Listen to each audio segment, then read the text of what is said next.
Assalamualaikum warahmatullahi wabarakatuh. Nama Padilla Mustika, NIM 1963-1029. Baiklah, saya dari Lokal Perbankan Syariah 4A akan menjelaskan materi tentang matematika ekonomi. Saya akan menjelaskan dua materi. Yang pertama yaitu tentang gambaran umum matematika ekonomi. Pengertian matematika ekonomi. Matematika ekonomi adalah penerapan metode matematika untuk mewakili teori dan menganalisis masalah-masalah di bidang ekonomi. Matematika ekonomi merupakan ilmu yang digunakan sebagai pendekatan dalam mempelajari analis ekonomi. Ahli ekonomi menggunakan simbol-simbol matematis untuk menyatakan permasalahan ekonomi serta menggunakan dalil-dalil matematis untuk membantu pembahasan masalah tersebut. Matematika ekonomi digunakan dalam berbagai ilmu lain seperti ekonomi makro, ekonomi mikro, metode kuantitatif, ekonomi keuangan, serta ilmu-ilmu lain yang membutuhkan alat analis dalam pendekatannya. Yang kedua yaitu fungsi mempelajari matematika ekonomi, memberikan pemahaman tentang matematika sebagai alat bantu menganalisis model-model ekonomi, sebagai rencana bisnis dan pembangunan untuk skala menengah dan skala kecil, mengelola dan menilai rencana bisnis dengan tepat, serta menyusun alternatif sasaran sehingga memudahkan dalam perhitungan. 3. Tujuan mempelajari matematika ekonomi, mencirikan dan menggambarkan bentuk fungsi permintaan dan penawaran dari suatu barang atau jasa, dan menentukan titik keseimbangan pasar yang terjadi, menghitung besarnya pajak yang ditetapkan terhadap suatu barang atau jasa, menuliskan dan menggambarkan grafik dari fungsi permintaan atau penawaran, serta titik keseimbangan pasar, menghitung besarnya subsidi yang ditetapkan terhadap suatu barang atau jasa, serta menghitung besarnya utilitas atau kepuasan kegunaan yang diperoleh seorang dari mengkonsumsi suatu barang atau jasa. Yang keempat yaitu manfaat dan kegunaan dari matematika ekonomi.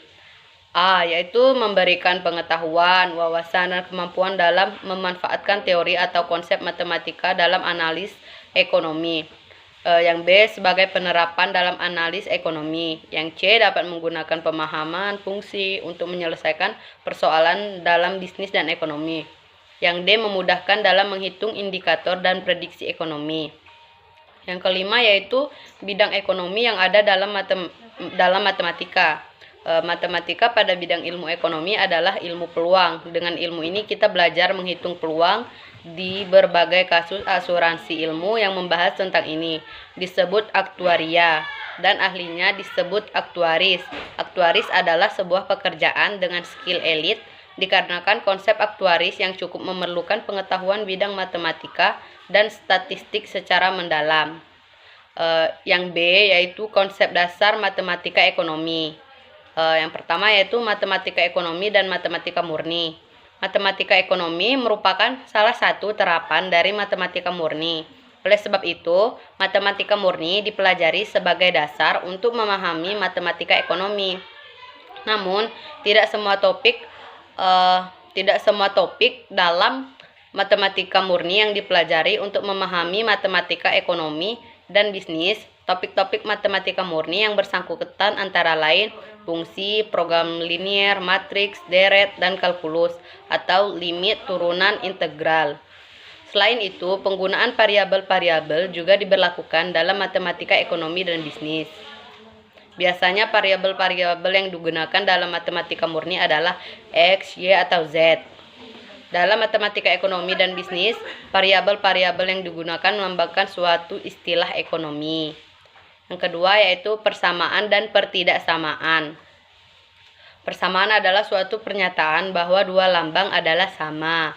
Sedangkan pertidaksamaan adalah suatu pernyataan yang menyatakan bahwa dua lambang adalah tidak sama. Yang ketiga yaitu sistem bilangan real atau bilangan nyata. Bilangan real atau bilangan nyata yaitu bilangan rasional, bilangan irasional, bilangan pecahan, bilangan bulat negatif, bilangan cacah, bilangan nol, bilangan asli, bilangan ganjil, bilangan genap, bilangan prima, dan bilangan komposit. Yang keempat yaitu konsep dan teori himpunan. Himpunan adalah suatu kumpulan dari objek-objek berbeda yang memiliki karakteristik tertentu. Contoh, Himpunan Presiden RI, Himpunan Hewan Berkaki 4, Himpunan Bilangan Prima, dan lain-lain. Yang C yaitu model ekonomi. Model adalah representasi dari objek atau situasi atau kondisi yang sebenarnya. Model dapat disajikan dalam berbagai bentuk, yang salah satunya adalah model matematika. Model matematika mempresentasikan suatu masalah dengan sistem yang mencerminkan hubungan antar simbol atau hubungan matematis.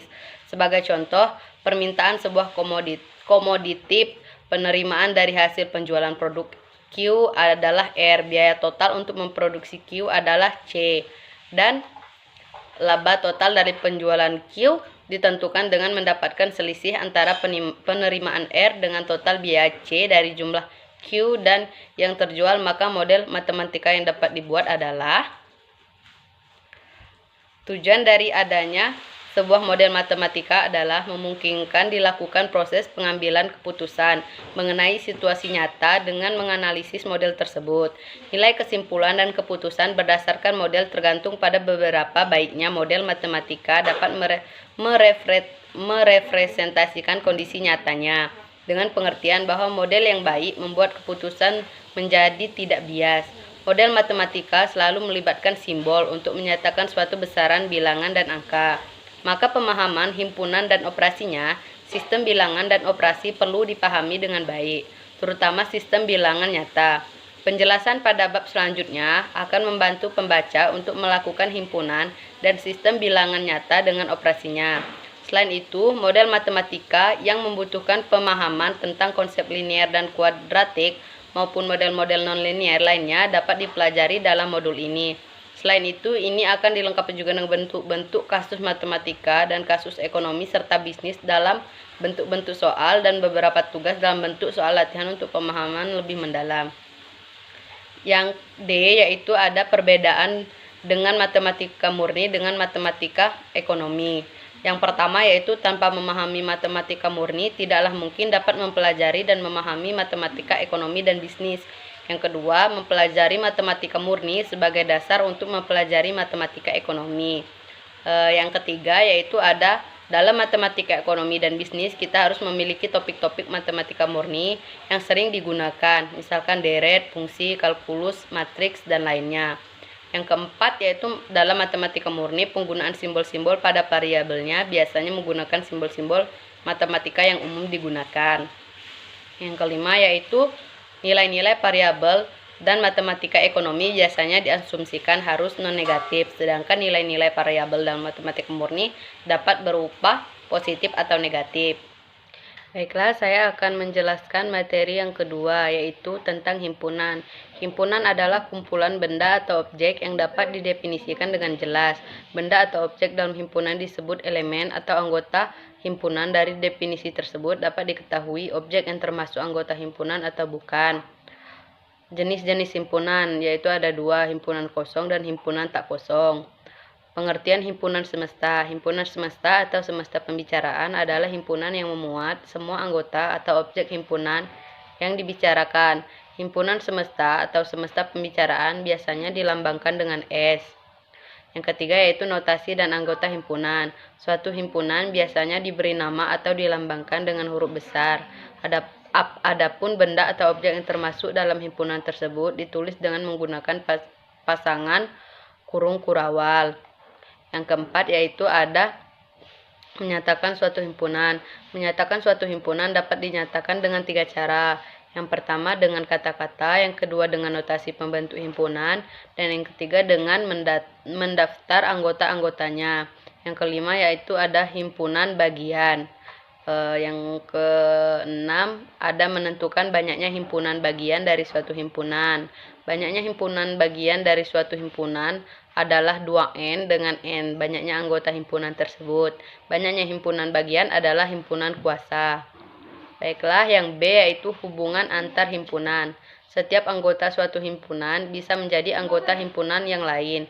Misalnya, setiap anggota himpunan A juga menjadi anggota himpunan B. Maka himpunan A disebut sebagai himpunan bagian sejati dari himpunan B, dan ditulis AB dan dibaca A dalam himpunan bagian sejati dari himpunan B atau A terkandung oleh B.